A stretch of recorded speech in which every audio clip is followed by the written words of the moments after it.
വചനദീപ്തി ശുശ്രൂഷയിലേക്ക് ഏവർക്കും സ്വാഗതം. ഈശോയിൽ പ്രിയരെ, നാം ഇന്ന് ചിന്തിക്കുന്ന വചനഭാഗം ഹെബ്രായക്കാർക്ക് എഴുതപ്പെട്ട ലേഖനം 11-ാം അധ്യായത്തിൻ്റെ 1-ാം തിരുവാക്യമാണ്. വിശ്വാസം എന്നത് പ്രത്യാശിക്കുന്നവ ലഭിക്കുമെന്നുള്ള ഉറപ്പും കാണപ്പെടാത്തവ ഉണ്ടെന്നുള്ള ബോധ്യവുമാണ്.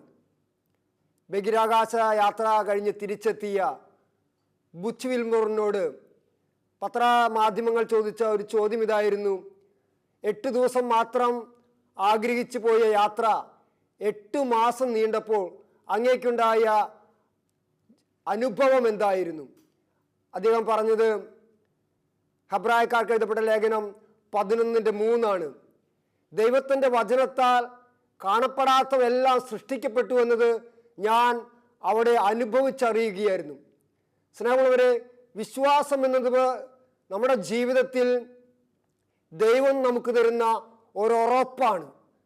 നമുക്കറിയാം, റോമാക്കാർക്ക് എഴുതപ്പെട്ട ലേഖനത്തിൽ വിശുദ്ധ പൗലോസ്ലീഹ പറയുന്ന തിരുവാക്യമുണ്ട്: അബ്രഹാം 100 വയസ്സ് കഴിഞ്ഞവനാണെന്ന് അറിഞ്ഞിട്ടും തൻ്റെ ജീവിത പങ്കാളി വന്ധ്യയാണെന്ന് അറിഞ്ഞിട്ടും ദൈവത്തിൻ്റെ വാഗ്ദാനങ്ങളിൽ അബ്രഹാം ഉറച്ചു നിന്നു. നമ്മുടെ ജീവിതത്തിലെ ദൈവം തരുന്ന ജീവിതങ്ങൾ, ദൈവം തരുന്ന അനുഭവങ്ങൾ, ദൈവം തരുന്ന പരീക്ഷണങ്ങളെല്ലാം ദൈവത്തിൽ നിന്നാണെന്ന് അറിഞ്ഞുകൊണ്ട്, ദൈവത്തിൽ വിശ്വാസം ഉറപ്പിച്ചുകൊണ്ട് അതെല്ലാം ദൈവം നന്മയ്ക്കാക്കി മാറ്റുമെന്ന് ഉറച്ച ബോധ്യത്തോടെ ദൈവത്തെ ആരാധിച്ച് ദൈവത്തെ മഹത്വപ്പെടുത്തി മുന്നോട്ട് പോകുമ്പോഴാണ് നമ്മുടെ ജീവിതം അനുഗ്രഹമായി മാറുന്നത്. ദൈവത്തെ കണ്ണുപൂട്ടി വിശ്വസിക്കണമെന്നാണ് ദൈവം പറയുന്നത്. എൻ്റെ ജീവിതത്തിൽ നിന്ന് പറയുകയാണെങ്കിൽ, ഈ ആത്മീയ ശുശ്രൂഷയിലേക്ക് കടന്നു വരുന്നതിന് മുമ്പ് എൻ്റെ ജീവിതത്തിൽ ഒത്തിരിയേറെ സാമ്പത്തിക തകർച്ചകളും കടബാധ്യതകളും രോഗങ്ങളും അതുപോലെ അലട്ടിക്കൊണ്ടിരുന്ന ഒത്തിരിയേറെ പ്രശ്നങ്ങളും ഉണ്ടായിരുന്നു. അവിടെയെല്ലാം ദൈവത്തിൻ്റെ വചനം എനിക്ക് വലിയ ശക്തി തന്നു. അന്ന് ഒരു ആത്മീയ പിതാവ് എന്നോട് പറഞ്ഞ തിരുവചനം ഇതാണ്: വിൽസൺ, ജോയലിൻ്റെ പുസ്തകം 2:19 ആവർത്തിച്ച് നീ പറഞ്ഞ് പ്രാർത്ഥിക്കണം. ജനതകളുടെ മധ്യേ നിന്നെ പരിഹാസപാത്രമാക്കുകയില്ല. ജനതകളുടെ മധ്യേ കർത്താവ് നമ്മെ ഒരിക്കലും പരിഹാസപാത്രമാക്കുകയില്ല. പ്രിയരെ, നമുക്ക് ആവശ്യമായ വീഞ്ഞും ധാന്യവും എണ്ണയും തരാൻ കർത്താവ് നമ്മെ അനുഗ്രഹിക്കുന്നവനാണ്. അതുകൊണ്ട് എന്നെ കേൾക്കുന്ന പ്രിയ ദൈവമക്കളെ, നിങ്ങൾ കേട്ടുകൊണ്ടിരിക്കുമ്പോൾ തന്നെ നിങ്ങളുടെ ജീവിത പ്രശ്നങ്ങളിലേക്ക് പരിശുദ്ധാത്മാവേ എഴുന്നള്ളി വരണമേ. കർത്താവെ, ഞങ്ങളെ അനുഗ്രഹിക്കണമേ, ഞങ്ങളെ ശക്തിപ്പെടുത്തണമേ, തിരുവചനത്താൽ ഞങ്ങളെ ബലപ്പെടുത്തണമേ എന്ന് നമുക്ക് പ്രാർത്ഥിക്കാൻ സാധിക്കണം. ബൈബിളിലെ വിശ്വാസത്തെക്കുറിച്ച് 2 പ്രതിപാദന ശൈലികളുണ്ട്. അതൊന്ന് നോർമൽ ഫെയ്ത്ത് ആണ്, സാധാരണ വിശ്വാസമാണ്. മറ്റൊന്ന് പെർഫെക്റ്റ് ഫെയ്ത്ത് ആണ്. എന്താണ് ഈ നോർമൽ ഫെയ്ത്തും പെർഫെക്റ്റ് ഫെയ്ത്തും തമ്മിലുള്ള വ്യത്യാസം? സഭയുടെ മതബോധന ഗ്രന്ഥം നമ്മെ പഠിപ്പിക്കുന്ന ഒരു കാര്യമുണ്ട്. നോർമൽ ഫെയ്ത്തിന് പറയുന്ന ഒരു ഉദാഹരണം ദാനിയേലിന്റെ പുസ്തകം 3:17 അല്ലയോ രാജാവേ, ഞങ്ങളുടെ ദൈവം ഈ തീക്കുണ്ടത്തിൽ നിന്ന് ഞങ്ങളെ രക്ഷിക്കാൻ കഴിയുന്നവനാണെന്ന് ഞങ്ങൾ വിശ്വസിക്കുന്നു. ഇതേത് മതവിശ്വാസികൾക്കുമുള്ള ഒരു വിശ്വാസമാണ്. ഞാൻ ദൈവത്തോട് പ്രാർത്ഥിച്ചാൽ ദൈവം എനിക്ക് ഉത്തരം തരുമെന്നും ദൈവം എന്നെ രക്ഷിക്കുമെന്നും എല്ലാവരും വിശ്വസിക്കുന്നു. അതുകൊണ്ടാണ് പ്രാർത്ഥിക്കുന്നതും പരിത്യാഗ പ്രവൃത്തികൾ ചെയ്യുന്നതും. എന്നാൽ ഒരു ക്രൈസ്തവനെ സംബന്ധിച്ചിടത്തോളം, എന്നെ അനുഗമിക്കാൻ ആഗ്രഹിക്കുന്നവൻ തന്നെ പരിത്യജിച്ച് തൻ്റെ കുരിശുമെടുത്ത് എന്നെ അനുഗമിക്കുവിനെന്ന് ആഹ്വാനം ചെയ്ത ഗുരുനാഥൻ നമുക്ക് നൽകുന്ന ഒരു പെർഫെക്റ്റ് ഫെയ്ത്ത്, ഒരു സ്ഥിരമായ വിശ്വാസം, അചഞ്ചലമായ വിശ്വാസം, അത് ദാനിയേലിന്റെ പുസ്തകത്തിന്റെ 3:18 3:18 നമുക്കറിയാം: അല്ലയോ രാജാവേ, ഈ തീക്കുണ്ടത്തിൽ നിന്ന് ഞങ്ങളുടെ ദൈവം ഞങ്ങളെ രക്ഷിച്ചില്ലെങ്കിൽ പോലും ഞങ്ങൾ അങ്ങയെയോ അങ്ങ് സൃഷ്ടിച്ച വിഗ്രഹത്തെയോ ഞങ്ങൾ ഒരു വിധത്തിലും ആരാധിക്കുകയില്ല. ഹല്ലേലൂയ. സ്നേഹമുള്ളവരെ, ഇതാണ് ഒരു ക്രൈസ്തവ ജീവിതത്തിന്റെ അടിയുറച്ച വിശ്വാസം എന്ന് പറയുന്നത്, പെർഫെക്റ്റ് ഫെയ്ത്ത് എന്ന് പറയുന്നത്. ഹബക്കുക്കിന്റെ പുസ്തകം 3:17 ഇങ്ങനെ പറയുന്നു: അത്തിമരങ്ങൾ പൂക്കുന്നില്ലെങ്കിലും മുന്തിരിയിൽ ഫലങ്ങളില്ലാതായാലും ആട്ടിൻപറ്റങ്ങൾ അറ്റുപോയാലും തൊഴുത്തിൽ കന്നുകാലികൾ ഇല്ലാതായാലും ഞാൻ എൻ്റെ ദൈവത്തിൽ ആനന്ദിക്കുമെന്ന് പറയുന്ന ഒരു ദൃഢമായ വിശ്വാസം. ആ വിശ്വാസത്തിൽ ഉറച്ചു നിൽക്കുമ്പോൾ ദൈവം നമ്മെ അനുഗ്രഹിക്കും. നമ്മുടെ പ്രതിസന്ധി ഘട്ടത്തിൽ കർത്താവ് നമ്മളിൽ സംപ്രീതനാവുകയും ദൂതനെ അയച്ച് നമ്മെ രക്ഷിക്കുകയും ചെയ്യും. നമുക്കറിയാം, ഹബക്കുക്കിന്റെ തന്നെ പുസ്തകത്തിന്റെ അവസാന ഭാഗത്തിൽ പറയുന്നുണ്ട്, ബാബിലോണിലേക്ക് സിംഹക്കുഴിയിൽ കിടക്കുന്ന ദാനിയേലിന് ഭക്ഷണം എത്തിച്ചു കൊടുക്കുന്ന ഹബക്കുക്ക് പ്രവാചകൻ പറയാണ്, എനിക്ക് ബാബിലോൺ ഏതാണെന്ന് അറിയില്ല, സിംഹക്കുഴി അറിയില്ല. അപ്പോ ദൈവാത്മാവ് ആ ഹബക്കുക്ക് പ്രവാചകനെ തലമുടിയിൽ പിടിച്ചുയർത്തി വായുവേഗത്തിൽ ബാബിലോണിലേക്ക് എത്തിക്കുകയാണ്. സ്നേഹമുള്ളവരെ, എന്നെ കേട്ടുകൊണ്ടിരിക്കുന്നവരെ, വിശ്വാസം എന്നത് ഈ ഒരു പെർഫെക്റ്റ് ഫെയ്ത്ത്, ഒരു ദൃഢമായ വിശ്വാസമായിരിക്കണം. ഞാൻ എൻ്റെ ദൈവത്തെ കണ്ണും പൂട്ടി വിശ്വസിച്ച എൻ്റെ ആവശ്യഘട്ടങ്ങളിൽ, എനിക്ക് ആവശ്യമുള്ള സമയത്ത് സ്വർഗത്തിൽ നിന്ന് ഒരു സഹായം കർത്താവ് എത്തിക്കും.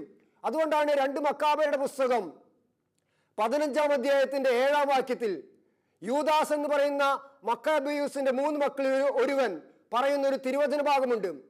കർത്താവിൽ നിന്ന് സഹായം ലഭിക്കുമെന്നുള്ള വിശ്വാസത്താൽ ഞാൻ ഉറച്ചു നിൽക്കും. ഈ ഒരു ഉറപ്പാണ് ഓരോ ക്രൈസ്തവനും വേണ്ടത്. കർത്താവിൽ നിന്ന് സഹായം ലഭിക്കുമെന്നുള്ള വിശ്വാസത്താൽ ഞാൻ ഉറച്ചു നിൽക്കും.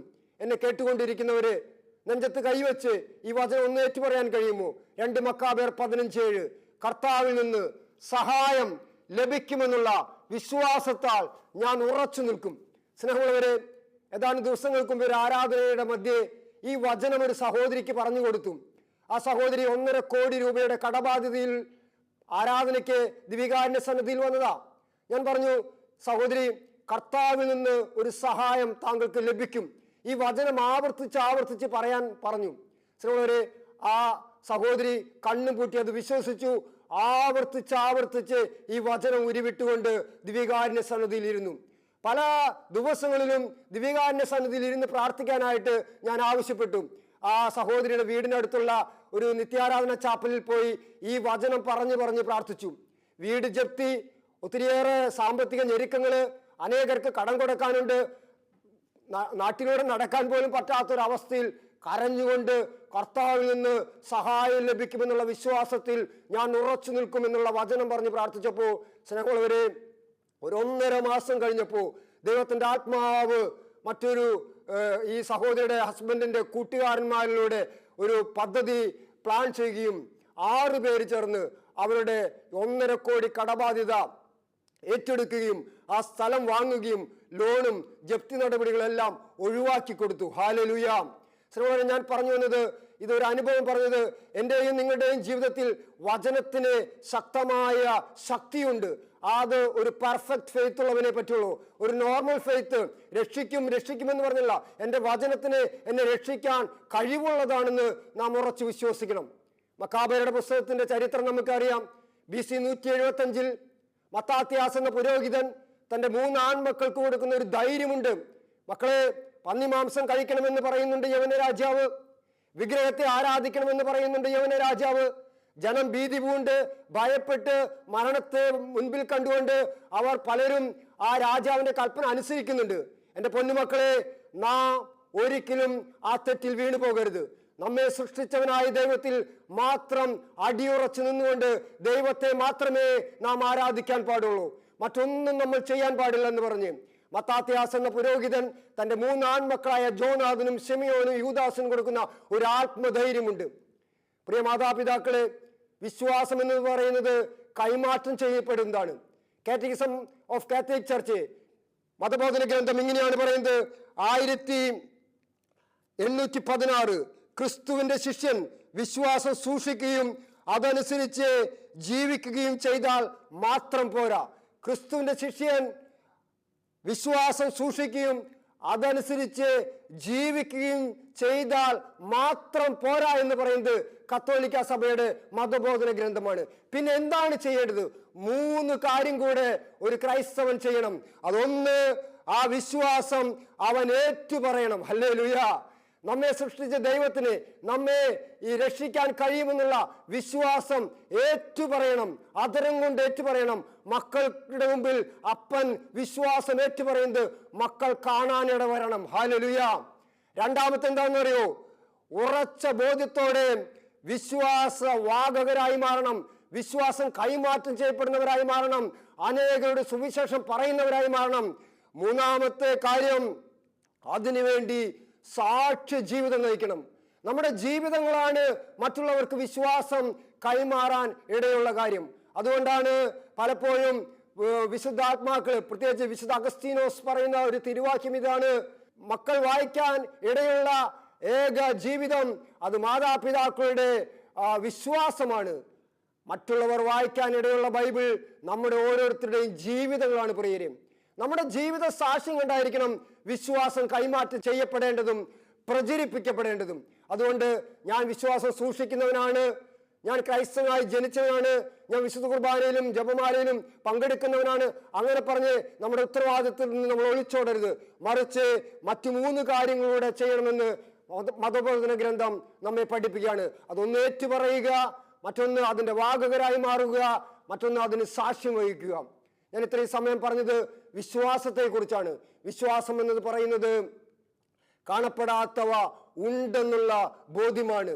യവന രാജാവായ നിക്നോർ രാജാവ് 600-ലധികം കാലാൾപ്പടകളെയും കുതിരപ്പടയെയും രഥങ്ങളുമായി മത്താത്യാസ് എന്ന പുരോഹിതന്റെ പ്രാർത്ഥനാമുറിയുടെ ചുറ്റും താവളമടിച്ചപ്പോൾ ജനമെല്ലാം ഭയപ്പെട്ട് അവർ യവന രാജാവിനെ അംഗീകരിക്കാൻ ശ്രമിച്ചപ്പോൾ 2 മക്കാബിയുടെ പുസ്തകം 15:27 അവർ കരങ്ങൾ ഉയർത്തി ഹൃദയം കൊണ്ട് പ്രാർത്ഥിക്കാൻ ആരംഭിച്ചു.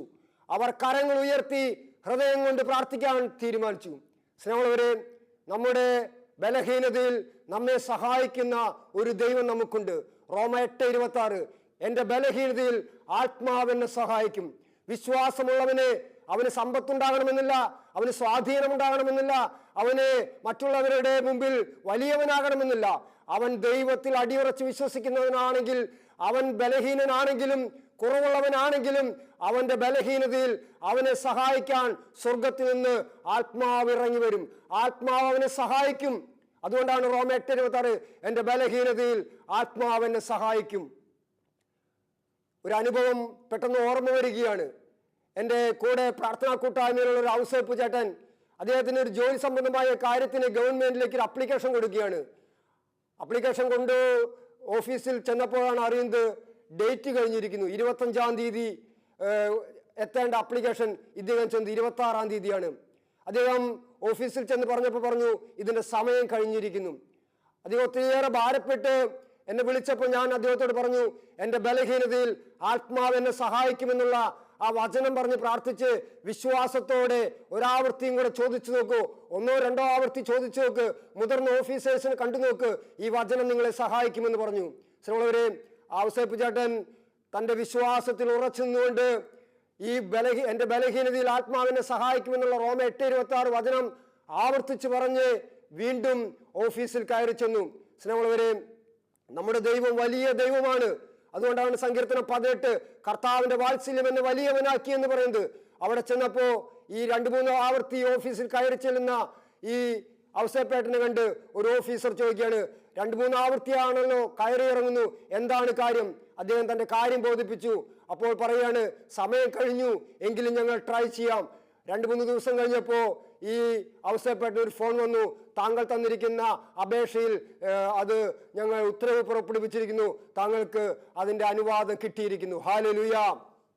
ഒരു വിശ്വാസം എന്ന് പറയുന്നത് എൻ്റെ ദൈവം എന്നെ സഹായിക്കാൻ എൻ്റെ ചുറ്റുമുണ്ട്, എൻ്റെ കൂടെയുണ്ട് എന്നുള്ള ഒരു ഉറപ്പാണ്. ആ ഒരു വിശ്വാസം നമ്മൾ കൈമാറ്റം ചെയ്യപ്പെടുമ്പോഴാണ് മറ്റുള്ളവരിലേക്കും ഈ വിശ്വാസം വർദ്ധിക്കുന്നത്. മത്താത്യാസും കൂട്ടുകാരന്മാരും സഹോദരങ്ങളും മക്കാബിയൂസും എല്ലാവരും ഒരുമിച്ച് കരങ്ങൾ ഉയർത്തി ദൈവത്തെ സ്തുതിച്ചുകൊണ്ട് പ്രാർത്ഥിച്ചപ്പോൾ എന്താണ് സംഭവിച്ചതെന്നറിയോ?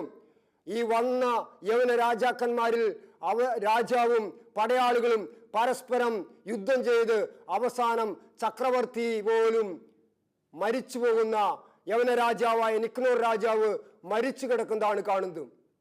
ആ സമയത്ത് മത്താത്യാസ് പറയുന്ന ഒരു വാക്യമുണ്ട്, ദൈവത്തിൻ്റെ ഈ പ്രത്യക്ഷ സഹായം ജനത്തെ ആഹ്ലാദഭരിതരാക്കി.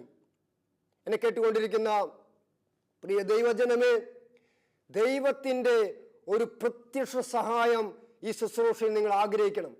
ഇപ്പോൾ എന്നെ കേട്ടുകൊണ്ടിരിക്കുമ്പോൾ തന്നെ ദൈവമേ, എനിക്കും എൻ്റെ ജീവിതത്തിൽ ഒരു പ്രത്യക്ഷ സഹായം തരണമേ, നേരിട്ടൊരു പ്രവൃത്തി കർത്താവ് എൻ്റെ ജീവിതത്തിലേക്ക് തരണമേ എന്ന് ഓരോ മകനും മകളും ആഗ്രഹിച്ച് പ്രാർത്ഥിച്ചാൽ നേരിട്ട് നിന്നെ സ്പർശിക്കുന്ന ഒരു ദൈവമുണ്ട്.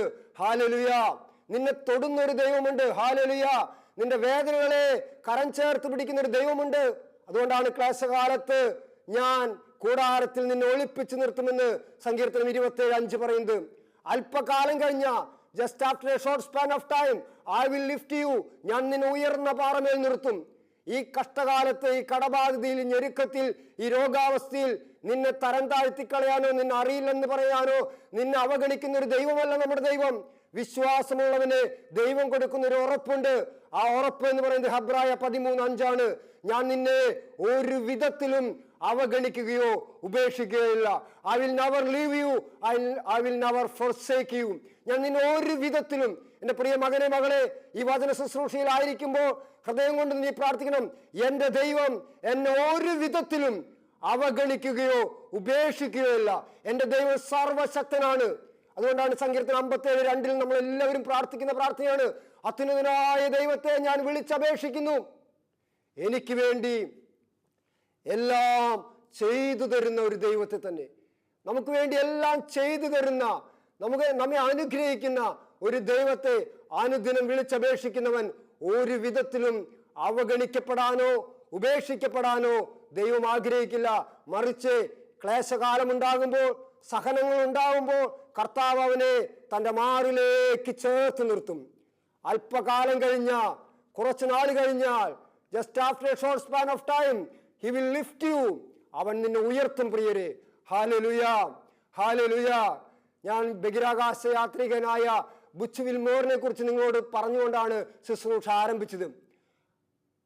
ബുച്ച് വിൽമോർ തൻ്റെ പത്രമാധ്യമങ്ങൾക്ക് കൊടുത്തൊരു ബൈറ്റിൽ അദ്ദേഹം എങ്ങനെയാണ് പറയുന്നത്, 8 ദിവസത്തെ യാത്രയ്ക്ക് വേണ്ടി പോയി 8 മാസം നീണ്ടു നിന്നപ്പോൾ എന്താണ് അങ്ങേക്കുണ്ടായ അനുഭവം? അദ്ദേഹം പറയുന്നത്, everything is his plan and purpose. ദൈവത്തിൻ്റെ പദ്ധതിയും ദൈവത്തിൻ്റെ ആഗ്രഹവുമാണ്. അതുകൊണ്ട് അവിടെ 8 ദിവസമല്ല 8 മാസം അവിടെ ആയിരുന്നപ്പോഴും ഞാൻ എൻ്റെ ദൈവത്തിൻ്റെ സൃഷ്ടികർമ്മത്തെ കണ്ട് ദൈവത്തെ സ്തുതിച്ചുകൊണ്ടിരിക്കുകയായിരുന്നു. വിശ്വാസമുള്ളവൻ സ്തുതിയുടെ ജീവിതം നയിക്കുന്നവനായിരിക്കും. അവൻ്റെ ജീവിതത്തിൻ്റെ ഏത് ക്ലാസുകളിലും എപ്പോഴും അവൻ്റെ അധരപുടങ്ങളിൽ അത്തിപ്പഴം ഉണ്ടായിരിക്കും. ഏതുതരം അത്തിപ്പഴമാണ്? സ്തുതിയുടെ അത്തിപ്പഴം. കാലമല്ലാത്ത കാലത്തും കണ്ണുനീരിൻ്റെ കാലത്തും ഒരു ദൈവ പൈതൽ വിശ്വാസമുള്ളവനാണെങ്കിൽ അവൻ്റെ അധരപുടത്തിൽ എപ്പോഴും സ്തുതി ഉണ്ടായിരിക്കും. ഞാൻ പറഞ്ഞല്ലോ, എൻ്റെ ജീവിതത്തിലെ കടബാധ്യതകളും രോഗാവസ്ഥയൊക്കെയും കടന്നു വന്നപ്പോൾ ഒരു വൈദികൻ എന്നോട് പറഞ്ഞു, ദിവ്യകാരുണ്യത്തിന് മുമ്പിൽ ഇരുന്ന് പ്രാർത്ഥിക്കേ, സ്തുതിച്ച് പ്രാർത്ഥിക്കേ. എനിക്ക് അത്രമാത്രം ദിവ്യകാരുണ്യ സന്നിധിയിൽ ഇരുന്നിട്ടുള്ള അങ്ങനെ ഒരു അനുഭവമൊന്നുമില്ല, അത്രമാത്രം സ്തുതിച്ചിട്ടുള്ള ഒരു അനുഭവമൊന്നുമില്ല.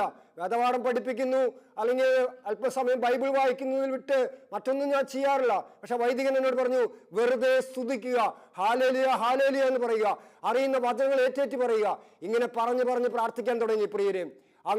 ഞാൻ അങ്ങനെ പറഞ്ഞ് പ്രാർത്ഥിക്കാൻ തുടങ്ങിയപ്പോൾ ദൈവത്തിന്റെ ശക്തി എന്നിലേക്ക് കടന്നു വരാൻ തുടങ്ങി. ഓരോ വചനം വെച്ച് പ്രാർത്ഥിക്കാൻ തുടങ്ങിയപ്പോഴും ദൈവാത്മാവ് എന്നിലേക്ക് ശക്തി, എനിക്ക് തന്നെ ഒരു ശക്തി അനുഭവപ്പെടാൻ തുടങ്ങി. എൻ്റെ നിരാശ കർത്താവ് എടുത്തു മാറ്റി.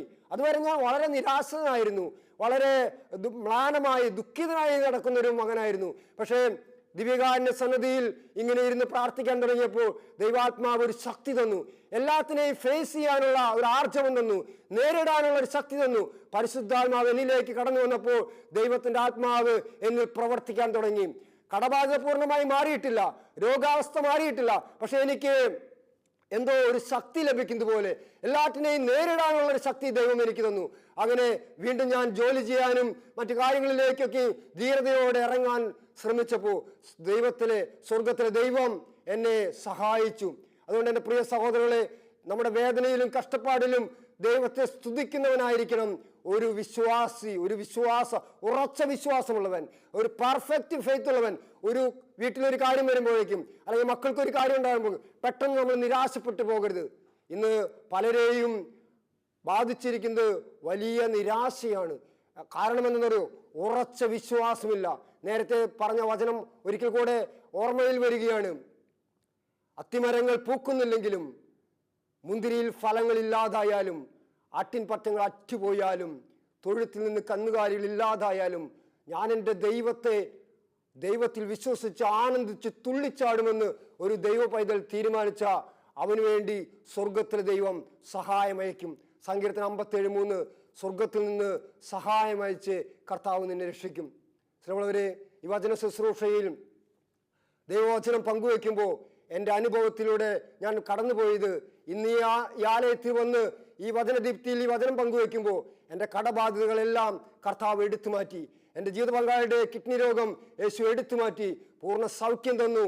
മക്കൾ അനുഗ്രഹിക്കപ്പെട്ടു. ദൈവമക്കളെ, വിശ്വാസത്തോടെ പ്രാർത്ഥിക്കുക. ക്ലേശകാലത്ത് അല്പം ഭാരവും ക്ഷീണവും ഒക്കെ ഉണ്ടാകുമ്പോഴും don't afraid, I am with you, ഞാൻ നിന്റെ കൂടെയുണ്ട്, ഭയപ്പെടേണ്ട, ഞാനാണ് നിന്റെ ദൈവം, ഞാൻ നിന്റെ വലതുകരം പിടിച്ചിരിക്കുന്നു, നീ താണുപോകില്ലെന്ന് പറയുന്ന ഒരു ശക്തനായ ദൈവമാണ് നസ്രായനായ ഈശോ.